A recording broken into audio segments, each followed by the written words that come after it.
بنایا ہے، اور اس محبوب محمد کے صدقے ہمیں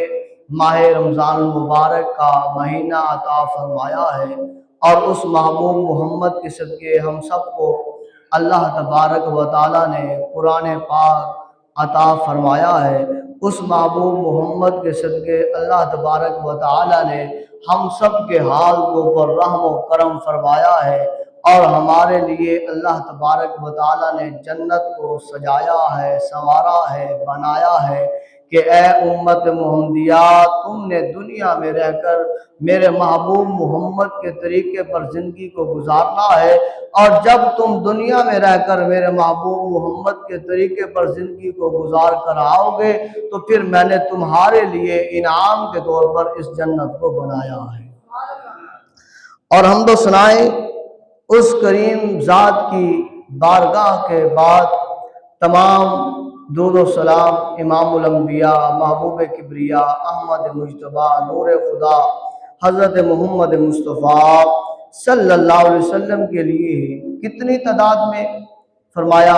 یہ آسمانوں سے برسنے والے بارش کے قطرات سے بھی زیادہ، یہ جتنے شجر ہیں ان کے اوپر جتنے پتے ہیں ان پتوں کی تعداد سے بھی زیادہ، یہ زمین پر جتنے انسان ہیں، جتنے جو ہے وہ مخلوقات ہیں، ان کی تعداد سے بھی زیادہ، کتنے ملائکہ اللہ نے بنائے ہیں ان ملائکہ کی جو ہے وہ تعداد سے بھی زیادہ،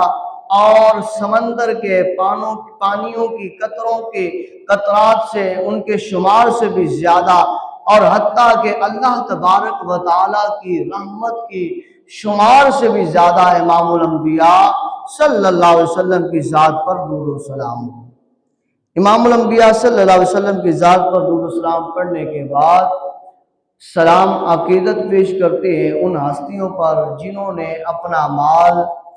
اپنی دولت، اپنی عزت، اپنی شہرت، اپنا مقام، اپنا مرتبہ، اپنی بلندی، اپنی عزت،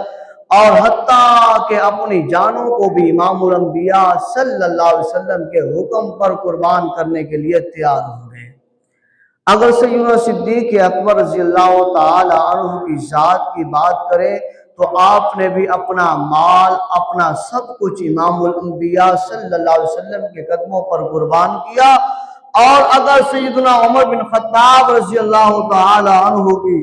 بارگاہ کی بات کریں تو حضرت عمر بن خطاب رضی اللہ تعالی عنہ نے بھی اپنا رعب، اپنا دبدبہ، اپنی عزت، اپنی ناموس، اپنا مقام، اپنا مال، اپنی دولت امام الانبیاء صلی اللہ علیہ وسلم کے حکم پر قربان فرمائی۔ اگر سیدنا عثمان غنی رضی اللہ تعالی عنہ کی بات کریں تو وہ عثمان جس کو لقب امام الانبیاء نے غنی کا عطا فرمایا ہے، سخاوت والا جو آیا ہے، حضرت عثمان غنی رضی اللہ تعالی عنہ نے اسے عطا فرمایا ہے۔ اگر لجپال نبی صلی اللہ علیہ وسلم نے اعلان جنگ کے لیے فرمایا ہے تو سیدنا عثمان غنی رضی اللہ تعالی عنہ کھڑے ہو کر عرض کرتے ہیں یا رسول اللہ صلی اللہ علیہ وسلم، اتنا مال، اتنے اونٹ بیما لدے ہوئے سامان کے، یا رسول اللہ میں آپ کی ملک کرتا ہوں، آپ جہاں چاہیں خرچ کریں، میں عثمان یہ آپ کو عطا کرتا ہوں۔ اللہ اکبر۔ فرمایا اس عثمان کی بات کریں تو حضرت عثمان غنی رضی اللہ تعالی عنہ کے سامنے جب ایک کنویں کا ذکر کیا جاتا ہے کہ مسلمانوں کو پانی کی ضرورت ہے، اگر کوئی کنواں خرید کر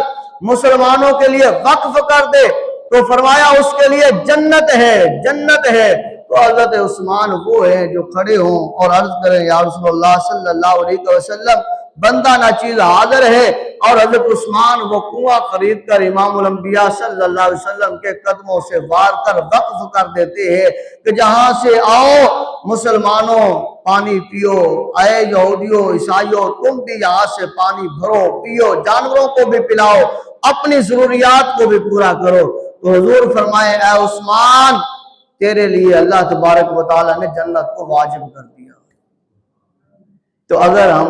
سلام عقیدت کی بات کریں حضرت علی شیر خدا کرم اللہ وجہ الکریم کی، تو آپ اس قدر سخی ہیں، آپ اس قدر سخی ہیں، آپ کی سخاوت اس قدر ہے، آپ کا مقام اس قدر ہے، سخی ہونے میں اس قدر ہے کہ اپنا سب کچھ امام الانبیاء صلی اللہ علیہ وسلم کے قدموں پر قربان کر دیا۔